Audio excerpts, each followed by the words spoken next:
Hi guys, welcome back. I hope you're having a fantastic start to your 2018, and I want to bring you a video today that I hope will be beneficial to you not only in the new year and in 2018, but hopefully for the rest of your life. I aim to be able to give you some tips today that you would be able to use whether you're just starting out, maybe you've just graduated high school and you're beginning your own independent financial journey, maybe you just got your first job as a 16-year-old, or maybe you're finding yourself as an empty nester after the kids are gone and wondering how you can save money. I hope that the tips that I can give you today are beneficial to just about anybody watching this video. I do have a lot of tips in a lot of different arenas and areas of my life and probably your own. If you would like, and if it's something that you're interested in, comment below and let me know if you would like more detailed videos about how I save money. For instance, a video strictly on how to save money with your automobile, how to save money on clothes, how to save money on food, how to coupon, things of that nature. Because I do believe that when you can save money, better enables you to be able to spend money on the things you truly enjoy. For myself, lately that seems to be luxury items.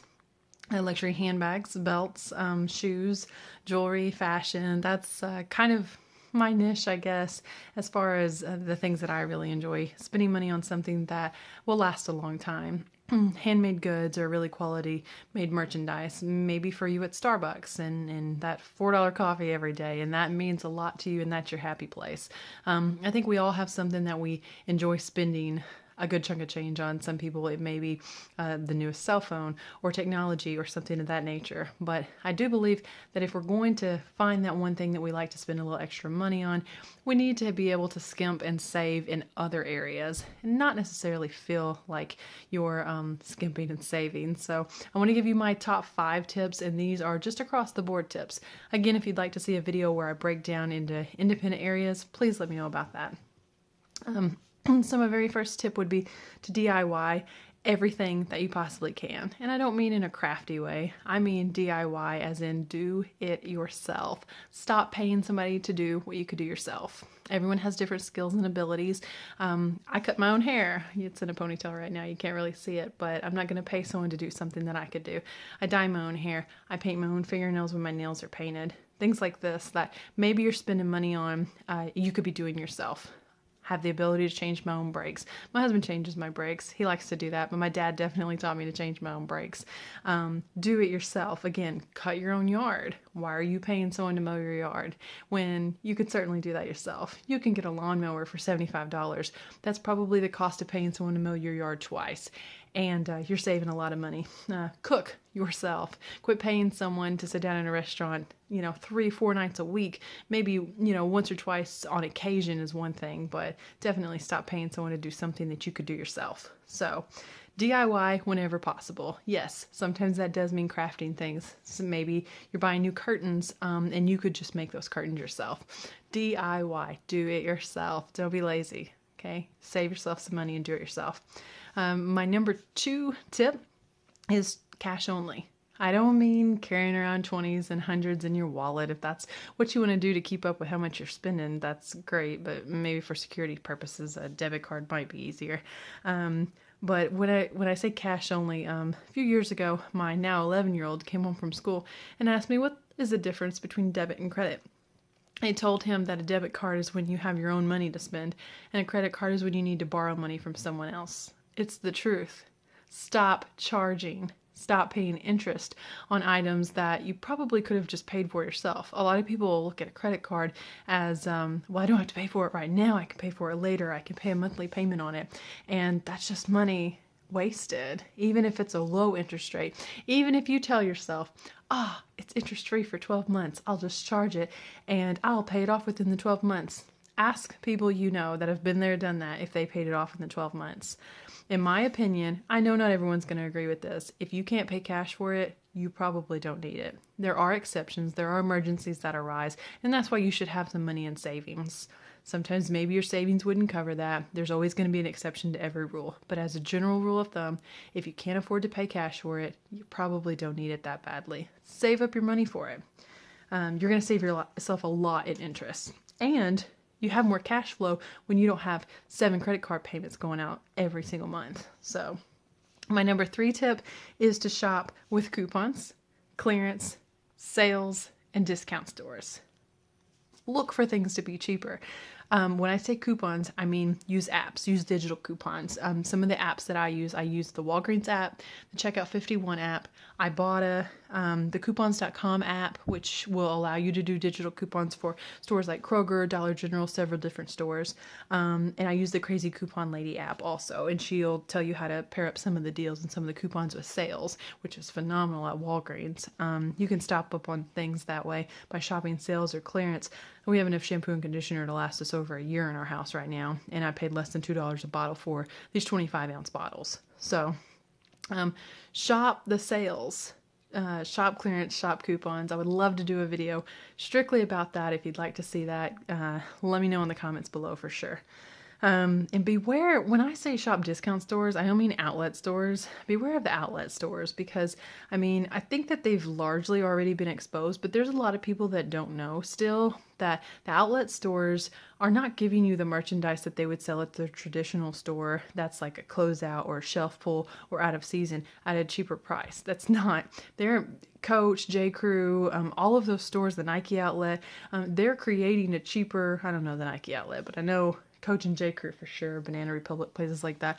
They're creating a cheaper quality line and then making it just for their outlet store. If you don't believe me, if you have 2 pieces of J. Crew clothing, the outlet one will always have diamonds on the tag, and the regular J. Crew is just a black label or doesn't have the diamonds on it. You can always tell an outlet piece. So when I say shop discount stores, I don't mean stores that they're telling you as a discount necessarily like that. You should know where to shop in your location, which if you're shopping out of season would also help. For instance, swimsuits go on sale at the end of the summer. Guess what your family's going to need next year? Those kids that outgrew their swimsuits this year. Buy a size up. Buy them while they're cheap. I got swimsuit bottoms for $1 a pair this year. $1 a pair. I bought 15 of them. I'm going to resell them. But I definitely could have just bought them all for my family. Buy things as they go out of season. Which shopping discount stores also brings me my next point, which is, I guess, point 4, is to buy things used. If you think for a moment that you're too good to shop in a thrift store, I guess you're just not interested in saving any money because someone has cast it off. It's there for anyone that comes in. Thrift stores are not just for, like, everyone has this opinion that Goodwill or Salvation Army is for the impoverished to go in or for homeless people to go get clothes, and it's not. That's not the case. Walk into Goodwill and find a pair of boots for $50. Do you think that they're planning on the homeless coming in and buying those? No. It's there to make a profit. You're there to find something that you couldn't get elsewhere. Maybe you don't want to pay the high price for it, but I can guarantee you that they're waiting on people that have the money to stop in and get them. I mean, Goodwill even has shopgoodwill.com where they sell off the high-end merchandise to the highest bidder.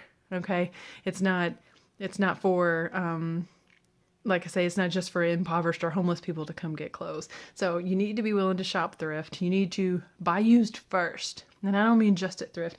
I mean your car. If you are, wanting to buy a car off the showroom floor, I don't personally understand why, because as soon as you drive it away, you've lost a ton of money. I mean, the second that you signed on the dotted line and drove away. So buying a used car, buying used clothes, whether that be at yard sales, thrift stores, not 100% of your clothes have to be used.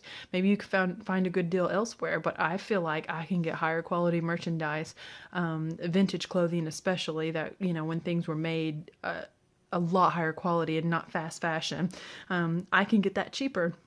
If I buy it used, then I could go into Rue 21 or American Eagle or someplace like this and buy something that probably isn't going to last me a couple years.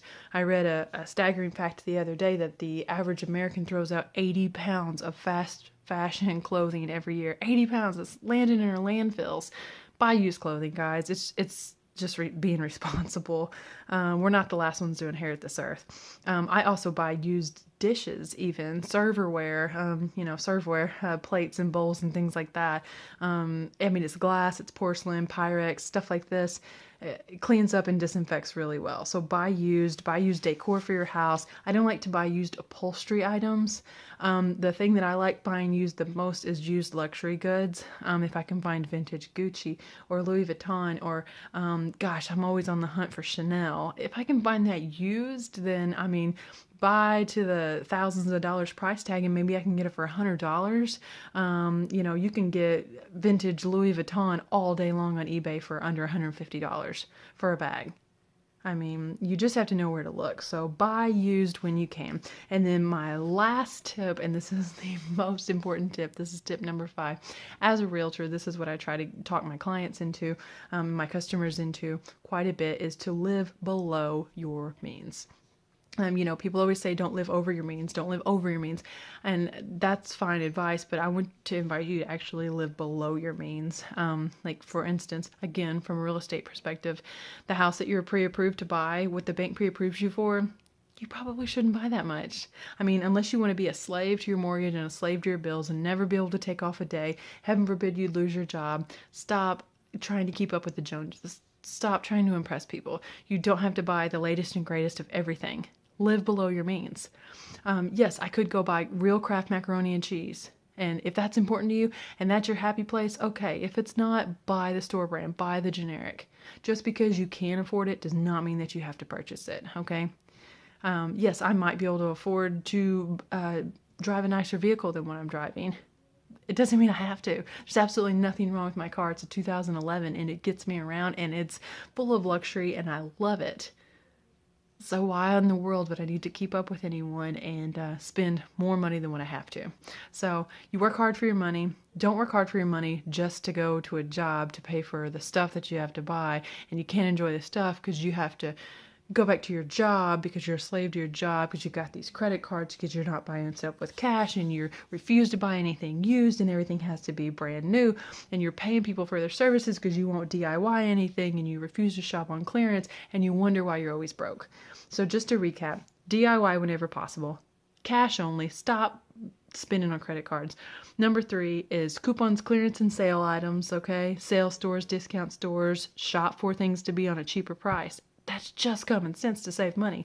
Number 4 is to buy used whenever possible, and that is environmentally friendly as well. And number 5 is to live below your means. And everyone's is going to be different. Your means may be up here, and I'm just asking you to live a bit below that. Other people may be down here. They still need to live below their means because that's the only way that you're going to be happy. That's the only way that you'll ever have the extra to put back into savings for those emergencies that we talked about when we said not to charge things. So again, if you'd like for me to break this down, I've made a list and compiled a list of ways that I save in the kitchen, ways that I save with my automobile, ways that I save with my children, ways that I save family vacations. If you are interested in me detailing in a video ways that I save in different avenues and areas of my life, please comment below and let me know. And God bless you guys. Bye-bye.